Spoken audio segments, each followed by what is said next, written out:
Okay, greetings. Good afternoon. Today's Monday, and today I wanted to do a program or a presentation on lymphoma and non-Hodgkin's. You got different types of lymphoma. So I wanted to do a presentation on that. We're going to do that on Facebook tonight, but this is for YouTube. Yeah, not live. And we just had a call from a sister from St. Vincent, whom 5-year-old was just diagnosed with lymphoma, a non-Hodgkin lymphoma, 5 years old. And we have to try to take care of our children, because at the end of the day, when our children get sick, it is not the responsibility of the medical system, it is our responsibility. They play a part of trying to get our children back on track, but it is our responsibility as parents to make sure that our children do not come with these type of cancers. Difficult cancer to repair. Okay, it's called non-Hodgkin lymphoma.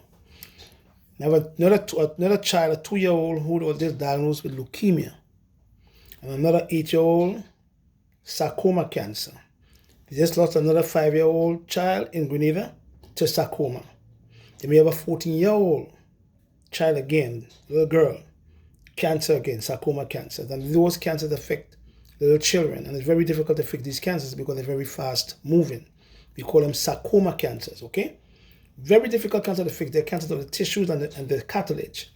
And it caused lots of swelling in these kids. And we must try to make sure that our children do not come down with the same disease that we had, our parents had, okay? So today I want to educate you all about herbs that we can use for the lymphatic system. There's lots of them, but a few of these herbs, point or come out more than others, yeah?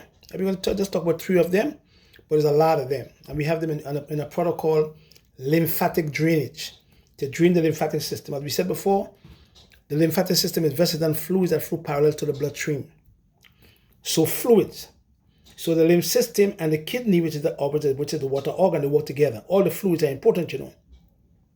So once you're working on the kidney, you have to work on the lymphatic system. Once you're working on the lymphatic system, you have to work on the kidney because they're both fluids. Yeah, don't forget. Yeah. So now we're going to talk about a little bit about lymphoma and how we can prevent it. And there is treatment that is there if you're in the medical system. There is the stem cell transplant. If you have multiple myeloma, there is also the plasma cells. There is bone marrow transplant, but after a while, about 5 years, the cancer come back again. So there's no cure, as they say. So we have to try to prevent these cancers, okay? So we're going to talk first about lymphoma and their causes. And then we're going to show you what can cause you to get lymphoma, okay? Not only lymphoma, but non-Hodgkin's, Hodgkin's, and other forms of it, yeah? Lymphoma, Hodgkin's, and non-Hodgkin's, yeah? Okay, now, there is a virus called the HTLV virus. And that virus is called human T-cell lymphoma virus. The word T-cell is important because that is where we house our T lymphocytes in the macrophages in the lymphatic system, okay? You have the B cells, T cells. You have macrophages. So that is one cause of lymphoma. Yeah, another cause is when you're taking some drugs that suppresses your immune system. We call them immune suppressant drugs. Yeah? So drugs that people take for when they have autoimmune diseases like lupus, scleroderma, muscular dystrophy, myasthenia gravis. These immune suppressant drugs can also affect the lymphatic system, causing you to get lymphoma. The H. pylori bacteria can also cause lymphoma. And then you have the Epstein-Barr virus also is a culprit. Then Roundup, and that is the thing that these chemicals that a lot of farmers put in the soil, that can also cause lymphoma. Non-Hodgkin's also, or Hodgkin lymphoma. And then you have DNA mutation, meaning that your DNA, which is the management of your cells, they're damaged. The nucleus in the DNA is also damaged, and the cells start mutating, okay? Coming from the bone marrow. You have the yellow marrow, you have the red marrow. Don't forget, the red marrow is where you produce your red blood cells, white blood cells, and platelets. Yellow marrow is more for fatty acids, okay? Wonderful. All right. Then we have now, what is lymphoma? Lymphoma, a cancer of the lymphatic system, which is part of the body's germ-fighting and disease-fighting immune system. Cancer begins when these cells that are healthy change. They call it mutation and grow out of control. The lymph nodes, because remember that in the lymph system there are lymph nodes, the lymph nodes are found throughout our body that the Most High created, but are found mostly in the groin area, also in the neck, in the pelvis, in our chest cavity, under the arm, and also in the abdomen. And that's the reason why when you have cancer in the breast, the cancer goes into your lung, the cancer can go into your chest cavity or go into your abdomen, and you could get all these growths too. Yeah. The lymphatic system also include the tonsils, the thymus gland, the spleen, and the red marrow. And that's the reason why I just told the mother a while ago that her son have troubles in the spleen because the spleen is inflamed. Yeah. And because the spleen is the largest area of the lymphatic system. Don't forget that it's like a football field. So when you have lymphoma, it affects these areas of the lymphatic system, and that also includes the thymus gland, the spleen, the red marrow, and also the tonsils. Okay? Yeah? Wonderful. There are different types of lymphoma. You have Hodgkin lymphoma. You have red Sternberg cells. You have non-Hodgkin's. You have Hodgkin's. Then the non-Hodgkin's lymphoma, they do not contain the Sternberg cells at all. The Hodgkin lymphoma is the cancer of the lymphatic system that have the red Sternberg cells, but non-Hodgkin do not contain these cells at all. Then you have the chronic lymphocytic leukemia, and again, like I said before, those are cancers of the blood.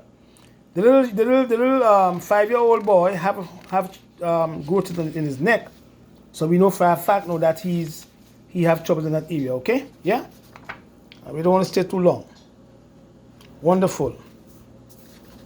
Then you have the cutaneous B-cell lymphoma, and then you have the cutaneous T-cell lymphoma, and then you have one called the Waldenstrom macroglobulin. The words are so big, and they give some big ass words.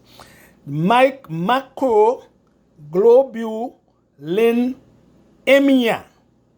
That is a part of the lymphoma that affects the white blood cells. They call it the T cells and the B cells. But the most active lymphomas is Hodgkin's and non-Hodgkin's and the regular lymphoma. Yeah, and the HTLV virus can cause lymphoma also. Okay. Then you have the chronic lymphocytic leukemia. They call it CLL. And that developed in the blood and the bone marrow. And this cancer affects people over the age of 45.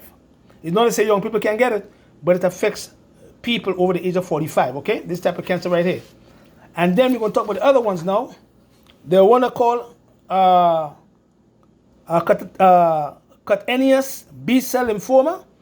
It starts in our white blood cells also, and it can attack the skin. And the symptom of this type of cancer is lumps on the skin. You have big lumps on the skin, and that it can appear pink and red and brown. And then your doctor will do a test and see if there is cancer in the lymph system. Okay, so it's called cutaneous B-cell lymphoma. Yeah, and then you have the cutaneous cell lymphoma. It's called CTLC, and that cancer begins in our white blood cells again, called T lymphocytes, and can cause rashes on the skin. And that's the reason why when you have lymphoma from the HTL virus, human T-cell lymphoma virus, this big old guy they call Robert Gallo, look him up, the demon, you seem to get trouble in the skin also from the HTLV virus that causes lymphoma. Okay, don't forget, look it up, HTLV. And that virus is rampant in the Caribbean. So the older people that was born in the 50s and the 60s, their offspring seem to have that type of virus. And then it leads to cancer. Okay, we had a few people who died from that I know. Then you have the Waldenstrom, macroglobulin, linemia, they call it, this big ass word. This cancer starts in our white blood cells, which undergo changes. So these white blood cells undergo these mutations, they call changes, that can turn these cells right here into cancer cells. Yeah. So those are the causes of these lymphomas. Yeah. Okay, let's go now. So I want to mention a few herbs that we can use to not only help the lymphatic system to drain, but to also prevent cancer from forming in that area. Okay. Skin brushing is important. You must have a brush when you're in the shower to brush your skin, because when you brush your skin, you can wake up the lymphatic system. One of the 8 method therapies is called sweating. When you sweat also, you can wake up the lymphatic system, yeah? But you also must have good lymphocytes, or we call it T lymphocytes or macrophages in there. There's a herb called cleavers. And although cleavers is used for UTI, urinary tract infection, it is very significant for that condition if you can mix this herb with a herb called Oregon grapefruit, corn silk, hydrangea, and uvarasi if you have a UTI, yeah, or you can put in some golden seal, antibiotics. This herb works on the lymphatic system. It is very important for inflammation of the bladder, the urethra, and the vas deferens and the spermat, and what we call the spermatose, the spermatic cord of us men. So usually if a man have trouble in the spermatosa cord, we can use this herb for that. And you can mix this herb with another herb called pork root. Yeah? Then this herb also is good for BPH, benign prostatic hyperplasia, which is an enlargement of the prostate gland in us men. Yeah? It is very significant for lymphedema, enlarged lymph nodes, because when you have lymphedema, this word right here, is when the doctor removes lymph nodes from a woman's lymphatic system if there is breast cancer, and the cancer affects some nodes. He will remove the nodes, and the woman gets lymphedema, means she has swelling of the arm because the nodes are gone. Can't move anything. Next one is called red root. And red root is what we call an astringent plant. Astringent plant means that this plant go in and start healing the tissues of the body. Yeah? This herb is useful for an overactive mucus or mucosa. So if you have an overactive mucosa, where the mucosa or the mucous membrane is producing too much mucus, this herb is very significant for that. And that's the reason why I use this herb in my program called 30-Day Mucusless Diet. Because it is astringent, it is useful for overactive mucosa with excessive amount of mucus from the mucous membrane, because the mucous membrane produces mucin. Yeah? It is also good for lymphatic congestion. So if you have congestion of the lymphatic system, red root works wonderful there.